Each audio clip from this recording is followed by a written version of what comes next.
ایران کا ایک شہر ہے کرمان، وہاں پہ ایک شخص ہے حاج ماشاءاللہ، غالباً اب بھی زندہ ہے۔ پورے کرمان میں جب امام حسین کی مجلس کرواتا ہے، کسی بادشاہ اور وزیر کی مجلس میں بھی اتنے طعام نہیں ہوتے جتنا اس کی مجلس میں امام حسین کا نظر و نیاز ہوتا ہے۔ ہمارے ایران کے استاد کہتے ہیں کہ جب میں ان سے ملنے گیا اور اسی نیت سے ملنے گیا کہ پوچھوں تو صحیح آپ کے پاس اتنا پیسہ آتا کہاں سے کہ آپ امام حسین کے اتنے سفرے اور اتنے طعام لگاتے ہیں۔ جب ملنے گیا تو کہا کہ ایک بوڑھا سا تھا 70 ایئرز کا، چہرے پہ عجیب نورانیت تھی، اور بیٹھا اور مجھے کہنے لگے کہ آج تک حسین کی میں نے جب بھی نیاز کیا میں نے جیب سے ایک پائی نہیں لگائی، مجھے نہیں پتا یہ کہاں سے آتا ہے، کون دے کر جاتا ہے۔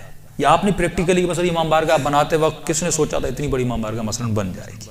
جب آپ اہل بیت کا کام کرتے ہیں تو ایسے لوگوں کی مدد آتی ہے، کیونکہ کام جب ان کا ہے تو میں کیوں گھبراؤں، راہ جب ان کی ہے تو بندہ کیوں گھبرائے، وہ خود اپنا راستہ بناتا ہے۔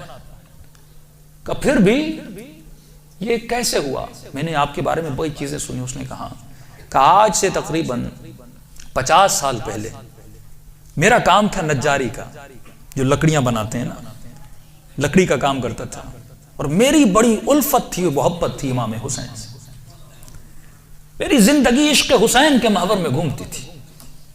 میں لکڑی کا کام تو کرتا تھا لیکن میں بڑی محنت کر کے لکڑی کے ممبر بناتا تھا حسین کے لیے، مسجدوں کے لیے ممبر بناتا تھا، تعزیہ بناتا تھا، تابوت بناتا تھا، علم بناتا تھا، جس بھی مسجد کا کام ہو سب سے پہلے وہ کرتا تھا۔ پورا سال میری یہ روش تھی، مسجدوں میں ممبر دینا، تعزیہ دینا، حسین سے عشق تھا۔ اس کے ساتھ ساتھ تھوڑے تھوڑے ہاسپٹلز کے کام بھی کرتا تھا۔ ایک دن کام کرتے کرتے اچانک مجھے اپنی کڈنیز میں بہت تکلیف ہوئی، میں نے درد کو دیکھے اندیکھی کر دی، 2-3 ہفتے گزرے، تکلیف بڑھتی گئی، یہاں تک ایک دن اتنی تکلیف ہوئی میں بے ہوش ہو کے گر گیا۔ مجھے ہاسپٹل لے جایا گیا، ڈاکٹرز نے مجھ سے کہا کہ کب سے تکلیف ہے؟ میں نے کہا 2 ہفتے سے تکلیف پڑ گئی ہے۔ انہوں نے کہا جلدی جا کر اپنے یورین کے ٹیسٹ دو۔ جب یورین ٹیسٹ دینے گیا تو میرا یورین ہی نہیں آ رہا تھا۔ پھر ڈاکٹر نے ایک انجیکشن لگا، کہا آج کے بعد گھر چلا جا، نہ تجھے چلنا ہے نہ تجھے کام کرنا ہے، بس بستر پہ سیدھا ہو کے لیٹ جا۔ کہ جب گھر پہنچتے پہنچتے میرے پاؤں پھول گئے۔ اور کہتا ہے کہ مولانا اس دن کا سونا 4 سال تک میں اسی طرح بستر پہ سویا رہا، 4 سال تک میں بستر سے اٹھ نہیں سکا، بدن پھول گیا، نہ ہاتھ ہلا سکتا ہوں نہ پاؤں ہلا سکتا ہوں، یہاں تک کہ میں نے آنکھوں سے دیکھنا بھی چھوڑ دیا، بس مجھے کانوں سے آوازیں سننے آتی تھی۔ کہ جب اس تکلیف میں پہنچا نا، اپنے جتنے رشتہ دار تھے سب چھوڑ کے چلے گئے۔ ایک میری بوڑھی ماں تھی، لوگ میرے قریب نہیں آتے تھے کہ یہ بیمار ہے اس کے قریب نہیں جاؤ، لیکن میری بوڑھی ماں میری خدمت کرتی رہی۔ ماؤں کی قدر کرو جب تک زندہ ہیں، اور زندہ نہیں ہے نا تو کم از کم ہفتے میں ایک بار قبر پہ ضرور جایا کرو۔ مرنے کے بعد بھی ماؤں کی دعائیں بچوں کو ضرور لگتی ہیں۔ کہ اس ماں نے میری خدمت ایسے کی جیسے میں بچہ تھا۔ کہ ایک دن مجھے یہ ہو گئے ہاسپٹل آنا جانا، بدن بہت پھول گیا، کھال بالکل نرم ہو گئی۔ کہ ہاسپٹل لے جایا گیا، ڈاکٹر نے جب مجھے پلٹا تو میری پیٹھ پہ کیڑے پڑ چکے تھے کیونکہ بدن نرم ہو چکا تھا۔ میری ماں ڈاکٹر کو کہتی تھی بیٹے کو پانی پلاؤں، کہتا تھا نہیں، بس چمچ کو گیلا کر کے اس کی زبان پہ رکھو۔ کہا 4 سال میں نے وہ پیاس چکھی جس کو سوچ کے میں حسین پہ روتا تھا۔ شدت پیاس میں نے بس دل میں نے حسین حسین حسین کو پکارا، اپنے آقا کو۔ میں نے امید نہیں توڑی، حسن ظن تھا میرے آقا حسین پہ، بس یہی کہتا تھا مولا میں آپ کے ممبر بناتا ہوں، مولا میں آپ کے تعزیے بناتا ہوں، مولا مجھے یقین ہے کہ آپ مجھے ضرور بچا لیں گے۔ کہ جب آخری دن ہاسپٹل میں گئے تو ڈاکٹر نے میری ماں کو کہا بس یہ چند دن کا مہمان ہے، اسے گھر لے جاؤ۔ کہ یہ میں نے آواز سن لی، اور سنی تو میں رو پڑا۔ میں نے کہا امام حسین 4 سال سے آپ سے امید لگا کر بیٹھا ہوں، مولا کیا آپ کا عاشق اسی طرح مر جائے گا؟ دنیا کیا کہے گی حسین کے ممبر بناتا تھا اور حسین نے اسے شفا ہی نہیں دی۔ کہ میری ماں نے گھر کے سرداب میں لا کر مجھے سلا دیا۔ کہ وہ دن تھے محرم کے دن، پہلی محرم ہوئی، میری ماں نے جلدی جلدی گھر میں صفائی کرنا شروع کی اور نیچے آئی کہنے لگی میرے لال محرم شروع ہو گیا ہے، اب میں تجھے حسین کے حوالے کرتی ہوں، میں جاتی ہوں مجلس سننے۔ کہتا ماں یہ کہہ کر چلی گئی، اس سرداب میں سو رہا تھا، 4 محرم کی رات آئی، آج بھی اس کا گھر موجود ہے، سب کچھ ہے، 4 محرم کی رات آئی، میں نے دیکھا کھڑکی سے ایک پرندہ اندر آیا، کہتے تب تک کان کام کرتے تھے، لیکن جیسے یہ پرندہ آیا میری آنکھوں نے دیکھنا شروع کیا، لیکن یہ عجیب کبوتر تھا جس کے 3 پر تھے، سفید تھا، سبز تھا اور لال پر تھا۔ میں نے زندگی میں ایسا کبوتر دنیا میں کہتا میں نے نہیں دیکھا، پنجے اس کے لال تھے، آیا اور آ کر میرے سرہانے پہ بیٹھ گیا، بیٹھنے کے بعد اس نے کلام کرنا شروع کیا، میرے کانوں میں آواز دے کر کہا تجھے پیاس لگی ہے، کچھ کھاؤ گے، کچھ پیو گے؟ کہا 4 سال سے زبانوں پہ تالا لگا تھا پر اب یہ تالا کھل گیا۔ میں نے کہا مجھے بہت پیاس لگی ہے، اتنے سالوں سے پیاسا ہوں۔ کہ پتہ نہیں اس کی چونچ میں کیا تھا، اس نے میرے منہ میں ڈالا، بس وہ بدن میں جانا تھا، ایک عجیب سی فرحت مجھے ملی۔ پھر وہ پرندہ اڑا اور اڑ کے سامنے کرسی تھی اس پہ بیٹھ گیا۔ اب میں کہہ رہا اپنے ذہن میں یہ کہہ رہا تھا کہ مولا حسین اگر تو نے بھیجا ہے تو یہ اڑ کے میرے پاس آئے گا یا میرے بستر کے نیچے جائے گا، اگر تو نے نہیں بھیجا یہ اڑ کے چلا جائے۔ کہ اتنا کہنا تھا، وہ پرندہ اڑا اور میرے بستر کے نیچے جا کر بیٹھ گیا۔ کہ بس اتنا ہوا، لیکن ابھی بھی بستر پہ لیٹا ہوا ہوں، لیکن تھوڑی فرحت مجھے مل چکی ہے۔ اب سوچ رہا ہوں یہ پرندہ کون ہے، کہاں سے آ رہا ہے۔ اتنے میں صبح ہوئی، میری ماں نیچے سرداب میں آئی اور اس کے ہاتھ میں رومال تھا۔ پہلے زمانے میں جب لوگ روتے تھے تو ایک رومال رکھتے تھے۔ کہ جلدی دوڑی دوڑی آئی اور گیلا سا رومال تھا، اس نے اس رومال کو میرے اوپر نچوڑنا شروع کیا۔ تو میں نے کہا کہ اماں یہ کیا ہے؟ کہا یہ حسین کے غم میں جو آنسو بہائے نا تیرے بدن پہ مل رہی ہو تاکہ خدا تجھے شفا دیتے۔ کہ یہ کہہ کر میری ماں چلی گئی، جیسے جا رہی تھی میں نے کہا اماں اگر زحمت نہ ہو، ایک کبوتر ہے اس بستر کے نیچے، اگر زحمت نہ ہو اس کے لیے تھوڑا دانا اور پانی رکھ لو۔ ماں نے کہا کبوتر کہاں سے؟ کہا بس رکھ لو۔ کہ ماں آئی اور اس نے نیچے دانا رکھا، پانی رکھا، چلی گئی۔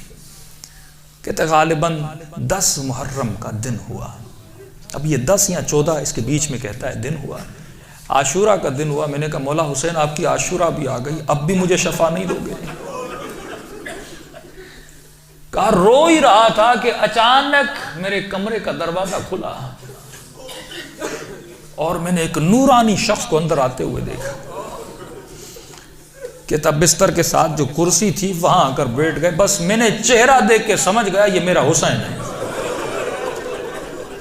کہتا مجھے نہیں پتا میں نے کیسے سمجھا، لیکن میں نے دیکھا، میں سمجھ گیا یہ میرا آقا حسین ہے۔ کہہ رہا جیسے میں نے امام حسین کو دیکھا، خود کہتے میں نے مولا کا یہ بازو پکڑ لیا اور بازو کو پکڑ کے میں نے حسین کو لپٹنے کی کوشش کی۔ کبھی بازو کا بوسہ لے رہا تھا، کبھی ہاتھوں کا بوسہ لے رہا تھا۔ کہتا جب میں نے ہاتھ دیکھے نا تو مولا کی انگلیاں کٹی ہوئی تھی۔ میں نے کہا میں قربان جاؤں میرے آقا، 4 سال سے انتظار ہے، میری جان آپ پہ فدا مولا، اتنی دیر لگا دی اپنی زیارت کرنے میں۔ امام حسین نے اپنا ہاتھ میرے سر پہ پھیرنا شروع کیا۔ کہا آج ماشاءاللہ ہم آ گئے، ہمارا انتظار تھا، ہم آ گئے، تیرا انتظار ختم ہو گیا، بتا تجھے کیا چاہیے؟ میں نے کہا میں نہیں بتاؤں گا، آپ کو پتا ہے مجھے کیا چاہیے، آپ میرے حال کو دیکھ رہے، میں زبان سے کچھ نہیں مانگوں گا، آپ کو پتا ہے کہ مجھے کیا چاہیے۔ کہ اتنا کہنا تھا، حسین نے میرے وجود پہ ہاتھوں کو پھیرنا شروع کیا، میرے ہاتھوں کو پھیرا، میرے کاندھوں کو پھیرا، میرے جسم پہ ہاتھ لگائے۔ کہا آج ماشاءاللہ جو تجھے چاہیے تھا حسین نے دے دیا۔ میں نے کہا آپ کا بہت شکریہ۔ کہ مولا میں نے ایک نظر کی تھی۔ کیا کی تھی آج ماشاءاللہ؟ مولا میں نے نظر کی تھی اگر آپ مجھے شفا دیں گے میں 10 دن آپ کا نیاز کروں گا، 10 دن مجلس کروں گا اور 10 دن آپ کا نیاز کروں گا۔ امام حسین نے کہا آج ماشاءاللہ 10 دن اپنی طرف سے کرنا، 8 دن میری طرف سے کرنا۔ کہا مولا 8 دن کس چیز کے؟ کہا آج ماشاءاللہ 10 دن تو حسین کے لیے کرے گا اور 8 دن میری طرف سے میری اماں زہرا کے لیے کرے گا۔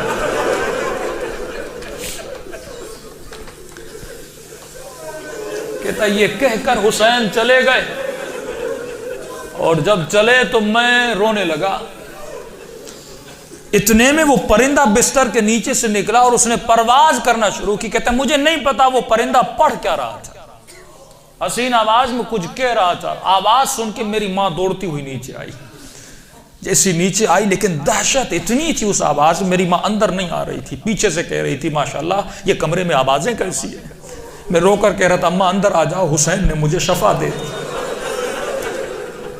کہ یہ بوڑھی ماں دوڑی دوڑی آئی, کبھی دائیں دوڑ رہی ہے کبھی بائیں دوڑ رہی ہے, کہاں ہے میرا آقا حسین. کہاں میں بستر پہ بیٹھا تھا, وہ سوجن ہر چیز ختم ہو گئی. کہ یہاں تک وہ کبوتر پرواز کر کے چلا گیا. یہ بوڑھی کبھی کرسی کے بوسے لے رہی ہے, کبھی بیٹوں کے ہاتھوں کو چوم رہی ہے. یہاں میرے حسین کے ہاتھ لگے تھے. روتی ہوئی جب صحن میں آیا, ہمسایوں نے سمجھا یہ مر گیا ہے. دوڑے دوڑے آئے کہ ماں رو رہی ہے, شاید بیٹا مر گیا ہے. لیکن جب پہنچے کیا دیکھا, اسے حسین نے زندگی عطا کر دی تھی. عزیزو جب یقین ہو نا, یقین نہ ٹوٹے, جب اہل بیت پہ بھروسہ ہو, تو پھر قاسم والی صفات تیرے وجود میں آتی ہے کہ چچا الموت لی احلا من العسل, شہد سے زیادہ میٹھی ہے. پھر زینب کا فلسفہ سمجھ میں آتا ہے کہ میری بیوی فرماتی ہیں ما رأیت الا جمیلہ, اگر یہ اللہ کی طرف سے تھا تو حسن ہے, تو اگر چیزوں کو خدا کی طرف سے سمجھو اور اہل بیت سے وہ تعلق بناؤ جو تعلق انہوں نے بتایا ہے. معکم فی الدنیا والآخرہ, معیت اہل بیت کی خواہش کرو.